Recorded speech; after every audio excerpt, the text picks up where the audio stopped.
रुकिए, एक पल के लिए रुकिए। अभी जो मैं आपको बताने वाला हूं वो किसी धर्म ग्रंथ की कोई साधारण कहानी या कोई उपदेश नहीं है। यह गरुड़ पुराण का वो कड़वा और खौफनाक सत्य है जो हजारों सालों से हमसे छुपाया गया था। क्या आप जानते हैं कि जब किसी घर में एक बेटी जन्म लेती है तो वो कोई आम शारीरिक या जैविक घटना नहीं होती। वो उस परमपिता परमात्मा का एक बहुत ही कठोर और रहस्यमयी चुनाव होता है। लेकिन भगवान किस पिता को, किस मां को और किस घर को एक बेटी के लिए चुनते हैं? और सबसे डरावना सवाल, क्या आपका घर, क्या आपके कर्म उस चुनाव के लायक थे? आज हम गरुड़ पुराण के उन पन्नों को खोलेंगे जो आपको बताएंगे कि आखिर बेटियां किस घर में आती हैं और क्यों एक बेटी के जन्म लेते ही उस घर की रुकी हुई किस्मत अचानक से खुल जाती है। इस वीडियो को बहुत ध्यान से देखिएगा, क्योंकि अंत में गरुड़ पुराण का जो सत्य आपके सामने आएगा वो आपकी जिंदगी और आपके परिवार को देखने का पूरा नजरिया हमेशा के लिए बदल देगा। हम सब यही मानते हैं कि किसी भी घर में बच्चा पैदा होना प्रकृति का नियम है, लेकिन गरुड़ पुराण और हमारे प्राचीन कर्म सिद्धांत इस विज्ञान से बहुत आगे की बात करते हैं। गरुड़ पुराण चीख चीख कर कहता है कि इस दुनिया में किसी भी घर में, किसी भी आंगन में बेटी का जन्म लेना कोई संयोग या इत्तेफाक नहीं है। जब किसी घर में एक बेटी अपनी पहली सांस लेती है तो वो सिर्फ एक बच्ची का जन्म नहीं होता, वो उस ब्रह्मांड का एक बहुत बड़ा फैसला होता है। भगवान हर किसी को बेटी नहीं देते।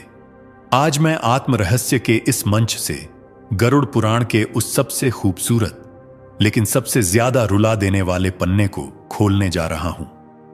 गरुड़ पुराण में यमराज और पक्षीराज गरुड़ के बीच आत्माओं के सफर को लेकर एक बहुत ही गहरा और रहस्यमयी संवाद है।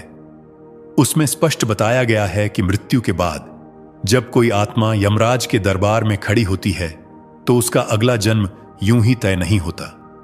आत्मा को वहां नहीं भेजा जाता जहां जगह खाली हो। आत्मा को वहां भेजा जाता है जहां उसका उद्देश्य हो, जहां उसका कर्मों का कर्ज हो। और जब बात एक स्त्री योनि, एक बेटी के रूप में जन्म लेने की आती है तो यमलोक के नियम बहुत बदल जाते हैं। हम बचपन से सुनते आए हैं कि बेटियां नसीब वालों को मिलती हैं, पर क्या आपने कभी सोचा है कि वो नसीब आखिर है क्या? वो नसीब कोई आसमान से टपकी हुई चीज नहीं है। वो नसीब आपके, यानी उस पिता के पिछले जन्म के कर्म हैं। गरुड़ पुराण का सबसे कड़वा और नंगा सच सुनिए। शास्त्रों में वर्णन आता है कि जब इंसान के पिछले जन्मों के पाप या कर्ज बहुत भारी होते हैं, जब उसने पिछले जन्म में किसी का बहुत पैसा खाया होता है या किसी को बहुत तकलीफ दी होती है, तो प्रकृति उस कर्ज को वसूलने के लिए उसके घर में एक बेटे को जन्म देती है। जी हां, आपने बिल्कुल सही सुना। ज्यादातर घरों में बेटे सिर्फ और सिर्फ उस पिता का पुराना कर्ज वसूलने, उसकी संपत्ति का बंटवारा करने और उसके पुण्यों को भोगने के लिए आते हैं। ये वो आत्माएं होती हैं जिन्हें आपसे कुछ लेना होता है। लेकिन इसके बिल्कुल विपरीत, जब किसी इंसान के पिछले जन्मों के पुण्य अपने चरम पर होते हैं, जब उसने पिछले जन्म में बिना किसी स्वार्थ के लोगों की मदद की होती है, भूखों को खाना खिलाया होता है, किसी रोते हुए इंसान के आंसू पोंछे होते हैं, तब वो प्रकृति उस इंसान को फल देने के लिए उसके घर में एक बेटी को जन्म देती है। बेटी वो आत्मा होती है जिसे आपसे कुछ लेना नहीं होता, बल्कि वो आपको अपना सब कुछ देने आती है। यही वजह है कि आपने अक्सर देखा होगा कि जब किसी घर में बेटी का जन्म होता है तो उस घर की ऊर्जा, उस घर का आभा मंडल अचानक से बदल जाता है। जो पिता कल तक बहुत कठोर था, बहुत गुस्से वाला था, जो छोटी छोटी बातों पर झल्ला उठता था, वो अपनी उस छोटी सी बच्ची को गोद में उठाते ही बिल्कुल मोम की तरह पिघल जाता है। उसके अंदर से एक ऐसी करुणा, एक ऐसा प्रेम फूट पड़ता है जिसके बारे में उसे खुद भी नहीं पता था। यह कोई चमत्कार नहीं है, यह उस पवित्र आत्मा का कमाल है।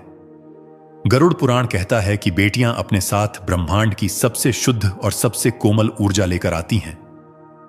जब वो उस घर में सांस लेती हैं तो उनके आभा मंडल से एक ऐसा कंपन निकलता है जो उस घर की सारी नकारात्मकता, सारे क्लेश और सारे दरिद्रता के जालों को काट देता है। हम सदियों से एक मुहावरा सुनते आए हैं कि बेटी तो घर की लक्ष्मी होती है, लेकिन हम इंसानों की बुद्धि इतनी छोटी है कि हमने लक्ष्मी का मतलब सिर्फ पैसा या धन समझ लिया। हमने लक्ष्मी को सिर्फ सोने और चांदी के सिक्कों में तौल दिया। गरुड़ पुराण और देवी भागवत महापुराण में बहुत ही स्पष्ट शब्दों में बताया गया है कि लक्ष्मी सिर्फ पैसों की देवी नहीं है। लक्ष्मी संतुलन की देवी है, लक्ष्मी शांति की देवी है, लक्ष्मी चेतना और करुणा की देवी है। और यह लक्ष्मी, यह सकारात्मक ऊर्जा उस घर में कभी नहीं टिकती जहां लोगों का आपस में अपमान होता हो, जहां बात बात पर गालियां दी जाती हों, जहां स्त्रियों को पैरों की जूती समझा जाता हो और जहां सिर्फ और सिर्फ स्वार्थ का बोलबाला हो। तो जब हम कहते हैं कि बेटी लक्ष्मी है, तो इसका असली मतलब यह है कि भगवान ने उस बेटी को एक बदलाव का दूत बनाकर आपके घर भेजा है। वो खाली हाथ नहीं आती, वो अपने साथ अपने उन संचित पुण्यों को लेकर आती है जो उसने अपनी पिछली कई यात्राओं में कमाए थे। जब वो नन्हे नन्हे कदमों से आपके घर में चलना शुरू करती है, तो वो असल में आपके घर के वास्तु दोषों को, आपके घर की उस भारी ऊर्जा को अपने पैरों तले खत्म कर रही होती है। यही कारण है कि आपने अपने आसपास, अपने समाज में ऐसे कई परिवार देखे होंगे जो बेटी के जन्म से पहले कर्ज में डूबे हुए थे, जिनके घर में हमेशा कंगाली छाई रहती थी। लेकिन जैसे ही उस आंगन में बेटी की किलकारियां गूंजीं, अचानक से उस पिता का व्यापार चल पड़ा। उसकी रुकी हुई तरक्की होने लगी। घर में अचानक से सुख और शांति ने डेरा डाल लिया। लोग इसे सिर्फ एक संयोग मान लेते हैं। लोग कहते हैं कि अरे बच्चे के पैर शुभ हैं, पर हकीकत में शास्त्र इसे पुण्यों का हस्तांतरण मानते हैं। उस बेटी की पवित्र आत्मा अपने पिता के कष्टों को देखकर अपने पुण्यों का एक हिस्सा अपने पिता के आभा मंडल में डाल देती है। वो अपने भाग्य से, अपनी किस्मत से उस पूरे परिवार को पालने लगती है। लेकिन अब यहां पर एक बहुत ही गहरा और बहुत ही डरावना सवाल पैदा होता है। अगर बेटियां सच में इतनी पवित्र होती हैं, अगर वो पुण्यों का फल होती हैं, तो फिर आज के समाज में कई घरों में बेटियों के जन्म पर मातम क्यों मनाया जाता है? क्यों आज भी कुछ परिवारों में जब वैद्य या डॉक्टर कहता है कि बेटी हुई है, तो पिता का मुंह लटक जाता है, दादी मुंह फेर लेती है? क्यों बेटियों को जन्म से पहले ही गर्भ में मार दिया जाता है, या जन्म लेने के बाद उन्हें जिंदगी भर यह एहसास दिलाया जाता है कि वो एक बोझ हैं, पराया धन है? यह सवाल बहुत ही महत्वपूर्ण है और इसका जवाब आपको गरुड़ पुराण के उस कर्म सिद्धांत में मिलेगा जिसे सुनकर आपकी रूह कांप जाएगी। शास्त्रों में वर्णन आता है कि यमलोक से जो आत्मा धरती पर आने के लिए निकलती है, वो मां के गर्भ में आने से पहले ही उस परिवार की, उन माता पिता के विचारों की ऊर्जा को महसूस कर लेती है। अगर उस परिवार के मन में डर है, अगर उनके अंदर बेटी को लेकर लालच है कि दहेज देना पड़ेगा, अगर उनके मन में स्त्री के प्रति कोई सम्मान नहीं है, तो कोई भी उच्च कोटि की आत्मा, कोई भी शुद्ध और पवित्र आत्मा उस गर्भ में प्रवेश नहीं करती। वो आत्मा उस गंदे आंगन से वापस लौट जाती है। और फिर उस घर में कौन जन्म लेता है? उस घर में जन्म लेती है एक ऐसी आत्मा जो पिछले जन्म में उसी परिवार की कोई बहुत बड़ी दुश्मन रही हो। गरुड़ पुराण कहता है कि जब आप एक बेटी को, एक स्त्री को बोझ समझते हैं, तो आप असल में अपना ही विनाश बुला रहे होते हैं। लेकिन कभी कभी इस नियम का एक अपवाद भी होता है, एक ऐसा सच जो आपकी आंखों में आंसू ला देगा। कभी कभी बहुत ही पुरानी सोच वाले, बहुत ही कठोर और लालची परिवारों में भी एक बहुत ही शुद्ध और पवित्र बेटी जन्म ले लेती है। वो उस घर में आती है जहां उसे प्यार नहीं मिलता, जहां उसे बेटों के बराबर हक नहीं मिलता। ऐसा क्यों होता है? गरुड़ पुराण के अनुसार ऐसी बेटियां साधारण आत्माएं नहीं होती। ये परिवर्तनकारी आत्माएं होती हैं। ये सबसे शक्तिशाली आत्माएं होती हैं। ये उस घर में इसीलिए नहीं आती क्योंकि वो घर अच्छा है। ये उस घर में इसलिए आती हैं ताकि उस घर के अंधेरे को चीर सकें। जैसे एक दीपक को अगर आप अंधेरे कमरे में रख दें, तो वो दीपक यह शिकायत नहीं करता कि यहां कितना अंधेरा है। वो दीपक चुपचाप झलकर उस कमरे को रोशन कर देता है। ठीक वैसे ही ये कोमल सी बेटियां अपने स्वभाव से, अपनी मुस्कान से, अपने निस्वार्थ प्रेम से और अपनी जिद से उस कठोर पिता के हृदय को बदल देती है। वो उस पत्थर दिल दादा दादी के दृष्टिकोण को बदल देती है। वो उस घर में पैदा होती हैं जिसे बदलना असंभव लगता था, और वो उस पूरे परिवार की चेतना को, उनके सोचने के तरीके को जड़ से उखाड़कर एक नया रूप दे देती है। ये बेटियां उस परिवार के लिए एक परीक्षा भी होती हैं और एक वरदान भी। अब सुनिए वो सबसे गहरा रहस्य जिसका इंतजार आप इस वीडियो की शुरुआत से कर रहे थे। क्या वो बेटी जो आज आपके घर में है, जो आज आपके गले लगती है, क्या वो सिर्फ एक संयोग है? गरुड़ पुराण की गहराइयों में अगर आप उतरेंगे तो आपको पता चलेगा कि मृत्यु के बाद आत्मा की यात्रा बहुत जटिल होती है। हर जन्म एक कर्ज है, एक अधूरा संबंध है, और यह बात बहुत संभव है, बिल्कुल मुमकिन है कि आज जो बेटी आपके आंगन में खेल रही है वो पिछले किसी जन्म में आपकी मां रही हो। जरा सोचिए, पिछले जन्म में जब आप एक बच्चे थे तो आपकी मां ने अपना पेट काटकर आपको खिलाया था। उसने अपनी रातों की नींद खराब करके आपको सुलाया था। उसने बिना किसी स्वार्थ के अपना सब कुछ आप पर लुटा दिया था। पर जब वो बूढ़ी हुई तो शायद आप उसकी वो सेवा नहीं कर पाए, शायद आप उसका वो कर्ज नहीं चुका पाए। तो प्रकृति ने, उस कर्मों के गणित ने, उस अधूरे प्यार को, उस बिना स्वार्थ के रिश्ते को पूरा करने के लिए उसी आत्मा को इस जन्म में आपकी बेटी बनाकर आपके घर भेज दिया, ताकि अब आप एक पिता के रूप में उसकी हर वो ख्वाहिश पूरी कर सकें जो आप पिछले जन्म में नहीं कर पाए थे, ताकि वो संबंध, वो ऊर्जा अपना संतुलन पा सके। आत्माएं बदलती नहीं हैं, सिर्फ शरीर बदलते हैं, सिर्फ रिश्ते बदलते हैं। इसलिए कहा जाता है कि बेटी केवल आपके वर्तमान की संतान नहीं है, वो आपके अतीत का हिसाब है और आपके भविष्य का विस्तार है। अब एक ऐसा प्रश्न जो हर उस इंसान को अंदर तक झकझोर देगा जो बेटियों को लड़कों से कम आंकता है। यदि बेटी का जन्म कर्मों से जुड़ा है, यदि वो अपने साथ आपके घर में पुण्यों का भंडार लेकर आती है, यदि वो आपके घर की दरिद्रता मिटाने आती है, तो क्या उस बेटी को कमतर समझना, क्या उसकी पढ़ाई पर खर्च न करना, क्या उसे जन्म से ही पराया समझना, स्वयं अपने ही भाग्य को, अपनी ही किस्मत को लात मारना नहीं है। जब आप एक बेटी को अस्वीकार करते हैं, जब आप उसकी आवाज को दबाते हैं, जब आप उसे उसके भाई से कम प्यार देते हैं, तो आप सिर्फ एक सामाजिक बुराई नहीं कर रहे हैं, आप एक बहुत बड़ी आध्यात्मिक मूर्खता कर रहे हैं। आप उस पुण्य को, उस देवीय ऊर्जा को अस्वीकार कर रहे हैं जो भगवान ने खास आपको चुनकर आपके घर भेजी थी। गरुड़ पुराण साफ कहता है कि जो इंसान अपनी बेटी के आंसुओं का कारण बनता है, जो उसकी आजादी को छीनता है, उसके पुण्यों का नाश तुरंत शुरू हो जाता है। ऐसे घर से लक्ष्मी और शांति हमेशा के लिए विदा ले लेती है, और फिर उस घर में सिर्फ क्लेश, बीमारियां और दरिद्रता ही बचती हैं। गरुड़ पुराण का कर्म सिद्धांत हमें यह भी बताता है कि हर आत्मा जो एक बच्चे के रूप में धरती पर आती है, वो अपने साथ 3 चीजें जरूर लेकर आती है। पहली, अपने पूर्व जन्म के संस्कार, दूसरी, अपने अधूरे कर्मों का हिसाब, और तीसरी, एक उद्देश्य। और ये तीनों चीजें आपको उस छोटी सी बच्ची के स्वभाव में, उसकी आदतों में और उसकी रुचि में साफ दिखाई देती हैं।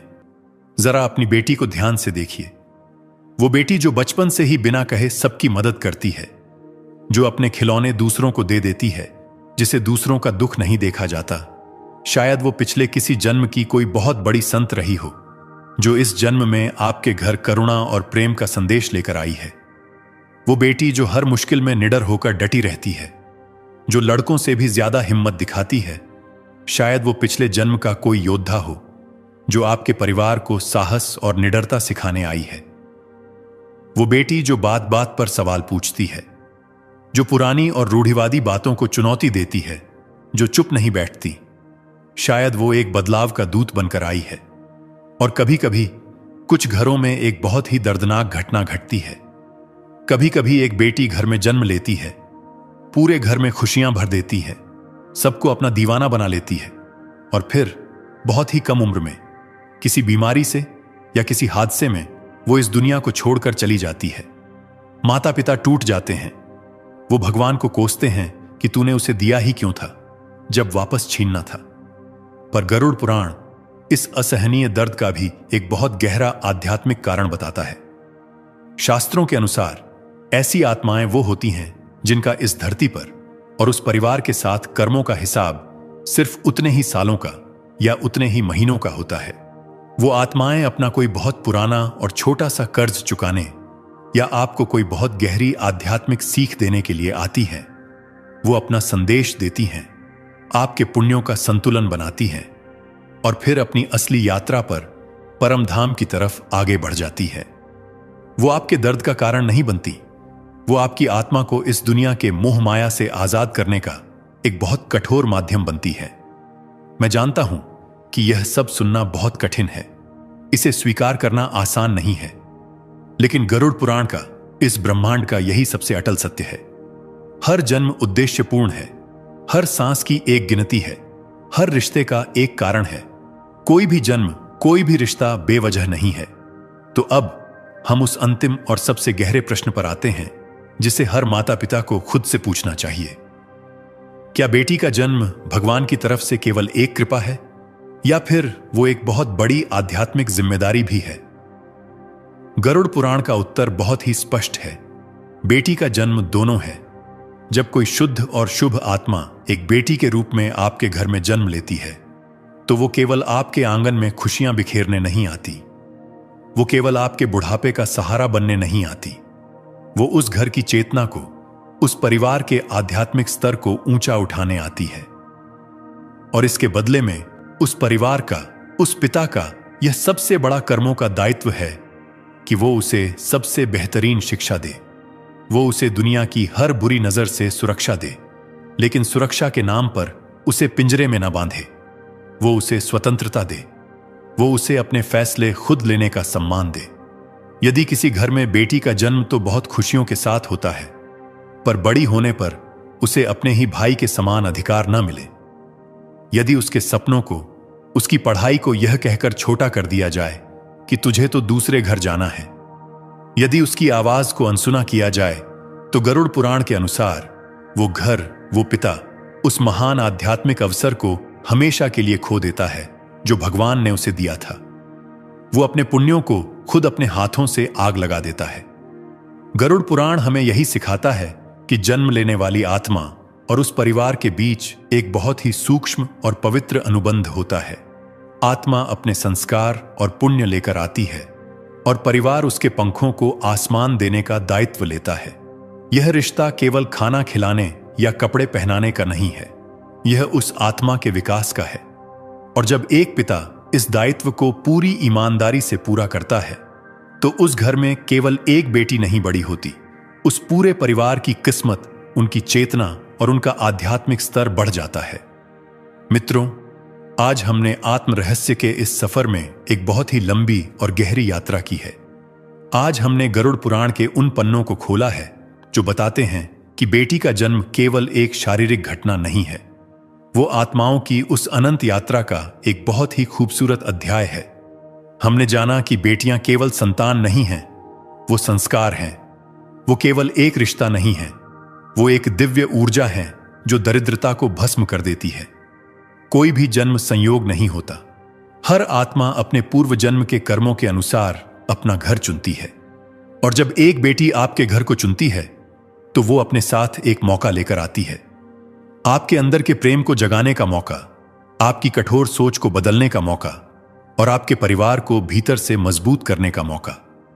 अपनी बेटी का सम्मान करना केवल मीठे शब्द बोलने से नहीं होता, उसे शिक्षा देना, उसे अपने पैरों पर खड़े होने की ताकत देना, उसे अपनी जिंदगी के निर्णय लेने का साहस देना और उसके सपनों को अपना सपना समझना, यही उसका सच्चा आदर है।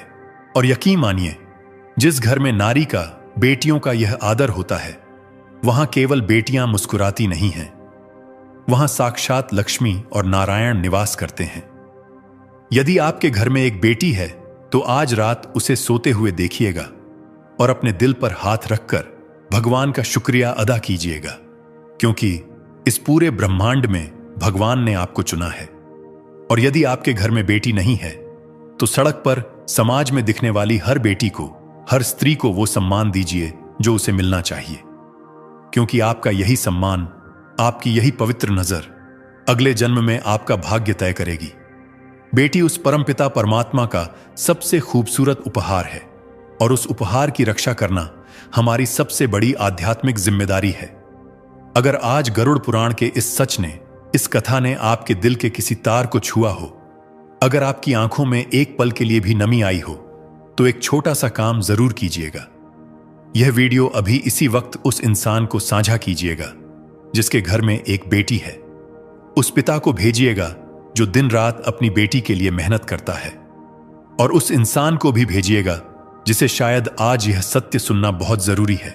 और हां, नीचे टिप्पणी में पूरे गर्व के साथ, अपने दिल की पूरी सच्चाई के साथ लिखिएगा, बेटी मेरा वरदान है, ताकि ब्रह्मांड की उस ऊर्जा तक आपका यह संदेश पहुंच सके। ऐसे ही गहरे, आध्यात्मिक और जीवन को बदल देने वाले रहस्यों के सफर में मेरे साथ जुड़े रहने के लिए आत्म रहस्य चैनल से अभी जुड़ जाइए। अपना और अपने घर की उन लक्ष्मी स्वरूपा बेटियों का बहुत बहुत ख्याल रखिएगा। वो नारायण आपके आंगन को हमेशा खुशियों से भरा रखें।